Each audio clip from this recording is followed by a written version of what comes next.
Hey channel, Fernando from SkyFi Audio. It is March the 2nd of 2022. It is, let's see, 5:45 on a Wednesday afternoon. And yes, that is in fact a Milgauss in blue for those that are fans of our watch collecting endeavors. I wanted to share, I'm going to go around the shop, show you all the cool things that have arrived like I do every month. But I wanted to show you our mailing list. This is the email that goes out every week on Friday, and it announces essentially the new arrivals. So everything that's come into the shop and become available on the same week. So things come in, they get tested, some go into the repair queue, some get tested and go into long-term testing, and some go right online. So this is what our a mailing blast looks like on a Friday. Here just we're showing that we're hiring. Just below are about 15 items generally that have arrived and have become for sale. So go through that pretty quick. And then at the bottom, we've got what just came in and hasn't been tested yet, which people often will email us about. They're like, oh, Fernando, I see you've got an SL 1200 MK5 coming in. Can you put me on the list to be notified when that is ready? And then you can shop our collections. You can click on any of these links and go right to curated systems, amplifiers, integrated, and all that. And then down below, our latest YouTube video. This is one we did last week. And then System of the Week. This is where we feature systems that our clients send us. And we love this. We love engaging with our clients and seeing what they have cooked up. This particular client went absolutely bonkers with McIntosh. You can see he's got about 10 billion watts sitting right there. And then our little banner specifying that you can trade in your sports car or watch towards audio equipment. We have a lot of that happening and we love it. So keep the requests coming. A little link to view, to visit our showroom, and that's about it. So if you want to be part of this mailing list, go to skyfiaudio.com. And there's a link at the bottom to subscribe to our email blast. We promise not to overload you with emails. It's really good content. People love it. So I thought I'd mention it for those that aren't part of our mailing list yet. And I will put a link below just so that you can get to it a little easier than going on our website. So as promised, I'm going to go through the shop. Quite a bunch of stuff came in and we're super excited about it. We're running low. Sales have been tremendous over the last couple months, and we were kind of starting to feel a little bit low on inventory, and sure enough, this week we got a ton of great stuff. So I'm going to jump right in. Up here in the front, I've got a pair of NSMT speakers. I think it's a model 100. Our good friend Larry, who is an avid audiophile and a series collector, brought these in for consignment. They're absolutely beautiful speakers. Look at the wood finish on here. See if I can get a grill off and show you the carbon driver and the tweeters here. If you look in the back, these have powered subwoofers built in, or powered bass sections, and by-wire inputs for lows and mids. So yeah, NSMT model 100. These should be online by this Friday. So if you subscribe to our list, you'll see them right away. Let's see in the back, these Kensingtons just sold, found a new home, we'll be shipping them out. We're going to miss these beautiful speakers. Really enjoyed having them at the shop, but off they go to make someone else happy. Let's see, looking around this direction. Oh yes, look, 802 Matrix. We featured a pair last week, and here we have another pair ready. These are special because they have external crossovers. You can look over here, this entire box is a crossover. It can be hidden behind the speakers, so you don't have to worry about it.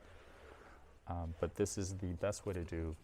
There are two ways of doing these speakers, both active or passive crossovers. I think last week we featured the active crossover version using Krell crossovers, and this is a simpler version, but just as capable. This is the passive external crossovers for the 802, made by a third party.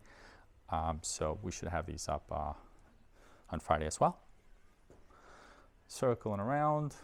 Oh, check this out.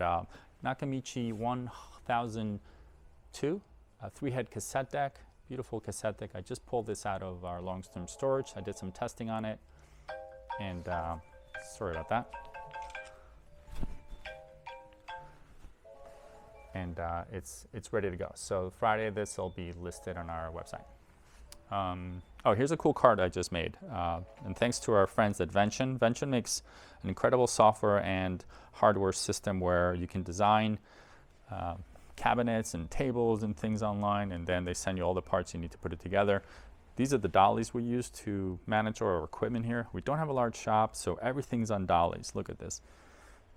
Mac 3500s on dollies. The boxes behind is on the dolly. These super high quality dollies sit on this cart. We think we can house about 7 of them. They slip right in, and it helps us kind of keep things organized. Thought I'd share that. All right, moving on. We scored a huge lot of Macintosh equipment from an apartment in New York City. I think about 5 or 6 of these Mac MC7100 amplifiers. Here you see 3 of them, and this room controller. This is essentially a multi-zone preamp. And Ben and I were thinking about, well, who's going to buy a multi-zone preamp? We're trying to think of the best scenario for this. Well, so this is a preamp that has 6 inputs, but the ability to output to 4 different areas. So someone could potentially buy this preamp from Macintosh, 4 of these amplifiers, and create a really interesting 4-zone, high-quality, HiFi distributed system. And then you would use the remote to control it. So you'd essentially select your input, select your output, and have the volume here for it. So cool piece. We've never seen it before. But here are the 3 of the MC7100s, and here are the rest of them. And I'll show you that pile in a second. But in terms of the 7100s, they're one of our best-selling Macintosh amplifiers. It's a great entry level into the Macintosh world, beautifully built. I think about 100 watts per channel. And there are 2 versions. This version here has the balanced XLR inputs with really high quality, beefy speaker terminals. And then the earlier version utilizing single-ended and conventional speaker terminals. So here we are, 4 pieces there, and then 2 CD players, 2 MCD 7008. These are changers, music bank system. The music bank system was created by Nakamichi, and it's the ability to house, I believe, 7 CDs in this drawer, and we have 2 of them. Haven't tested them yet. Probably need a little bit of service, as they most always do, but we'll get them sorted out pretty quickly. They're in great cosmetic condition, so if you're in the market for a changer, let us know about these. Here's another MC7100 and a C38 preamp. 1990s vintage C38 from Macintosh, great preamp, also super clean. Here's the MR7000 7083 AM FM tuner, part of the same series, and some Rotel pieces above and below.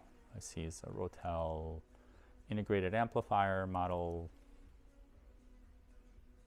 RA932, and the power amp is an RB1092. So this came from a Manhattan apartment, and the fact that there are 5 amplifiers plus an integrated makes me think it's probably part of like a 6-room system, 2 CD changers, the tuner, great stuff from the 1990s. Along with it came a set of Linn Can 2 speakers, cool little bookshelves. And I think that was it of that buy. Moving down this way, Bay 2, we've got something pretty cool. I don't know if you've seen our Macintosh Tribute Techniques tape decks, or reel-to-reels.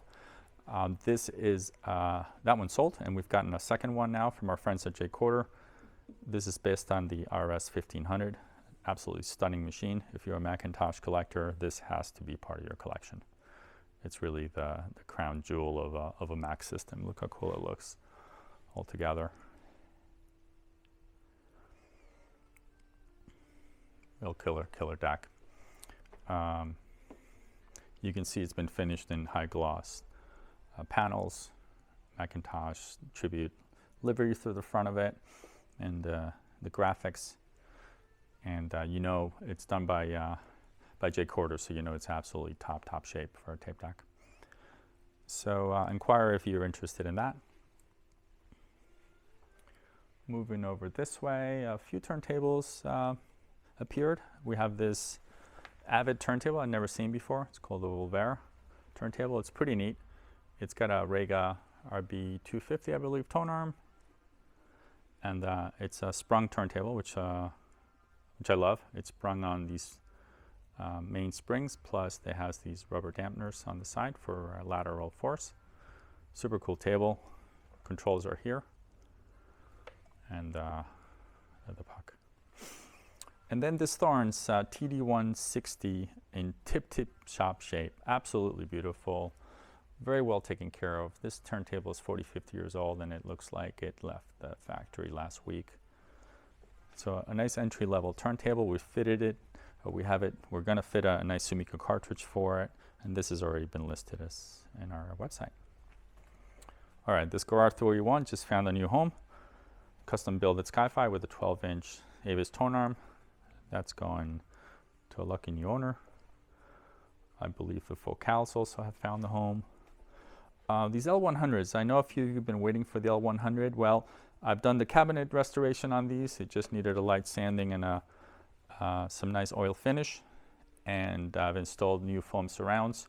And now I'm just waiting for the foam grills. I've ordered them in orange, that burnt orange grill color that is so popular from JBL, and I've ordered them in blue. So if you, I'm going to list these on Friday, so if you're interested, you get your choice between orange and blue grills. They're absolutely stunning condition. The woodwork is fabulous, and the drivers are all absolutely perfect. So if you're looking for this quintessential collectible JBL studio monitor, this is about as clean as of a set as you're going to find. All right, circling around. Not much else new here. Well, that monster's new. Check out the size of this Bowers & Wilkins Nautilus center channel. It's absolutely massive. This was just sold. Didn't even last a week. It's pretty rare. It's absolutely massive. It goes with like 802 Series D3 or 802 Series 2. About 200 and something pounds worth of center channel speaker. All right, on the rack, we're running pretty light on vintage restored Macintosh stuff. It's selling faster than we can restore it. I do have a nice pair of MC60 monoblocks, or Macintosh 60 monoblocks, 60 watts per channel. These received a light restoration, all new tubes and some critical components. These are available right now. Let's see, what else is cool? Oh, check this out, Dynakit Stereo 70 modified by Audio Research Corporation. This is a gem. So back in the 1970s, 80s, you could take a Dynakit 70 and have it modified. You'd actually send it into Audio Research, and they would create an ST70-C3.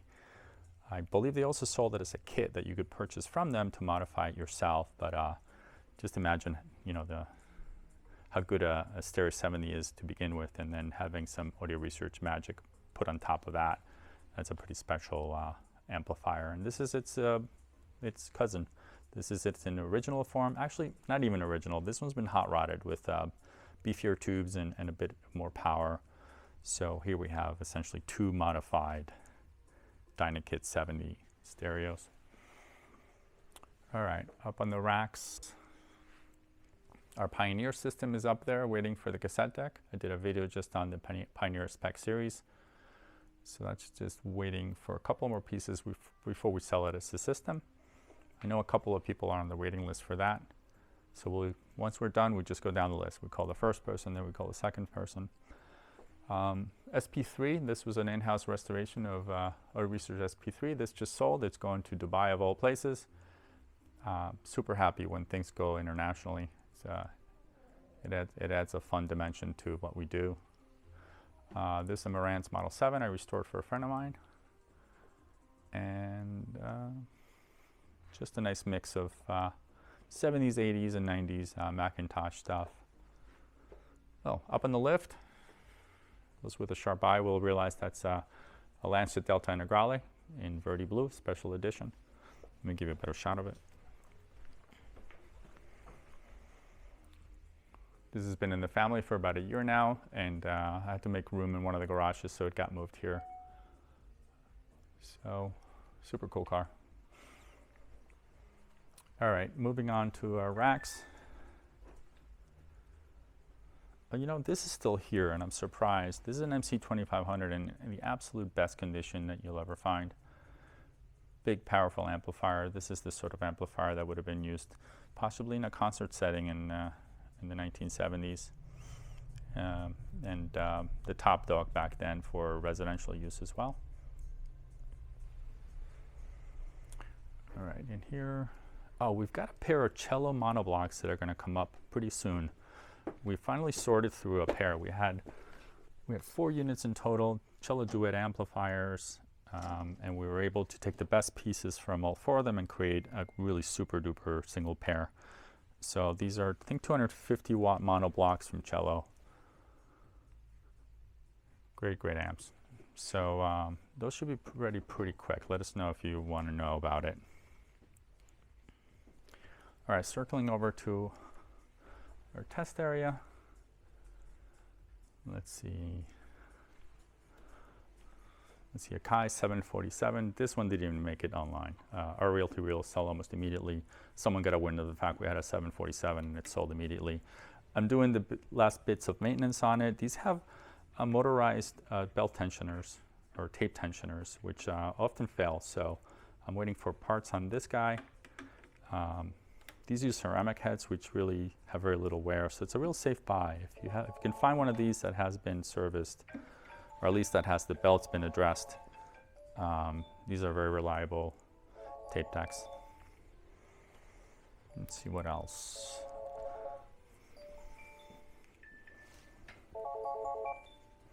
So on my turntable bench, this is the test bench where I calibrate things. I've got a Thorns from a good client of ours. He was struggling to mount a Audio-Technica cartridge, so he brought it in for me to knock it out for him. So beautiful modern Thorns reissue, very similar to the 160 I showed you earlier, but in a modern iteration. And this one, he purchased an Audio-Technica cartridge, which is a great match, the AT33EV.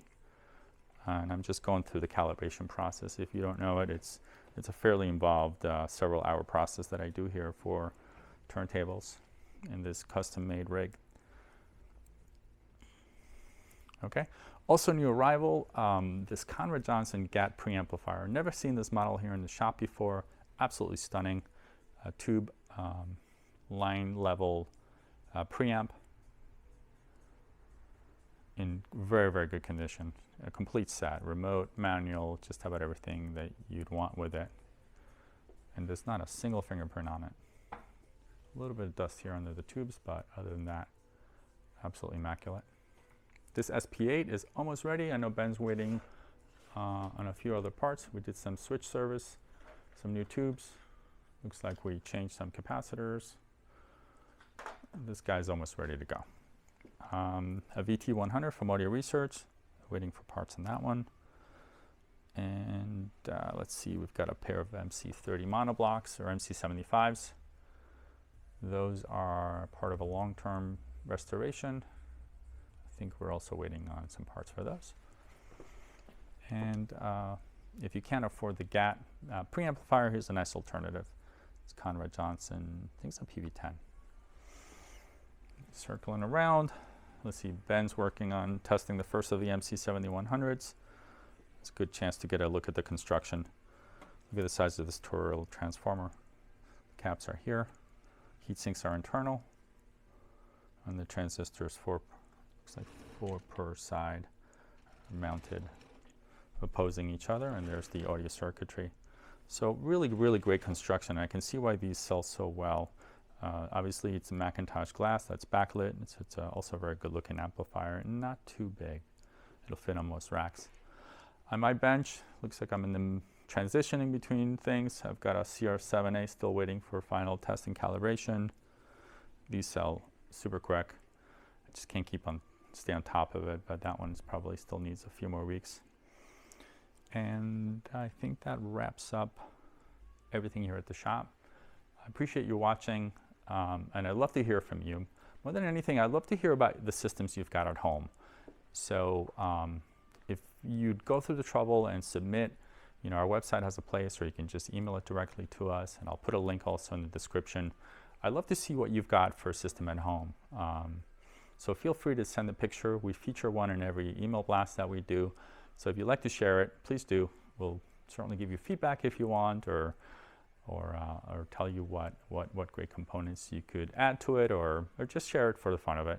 I'd appreciate it. SkyFiAudio.com is my website. And thanks for watching, and please leave comments below.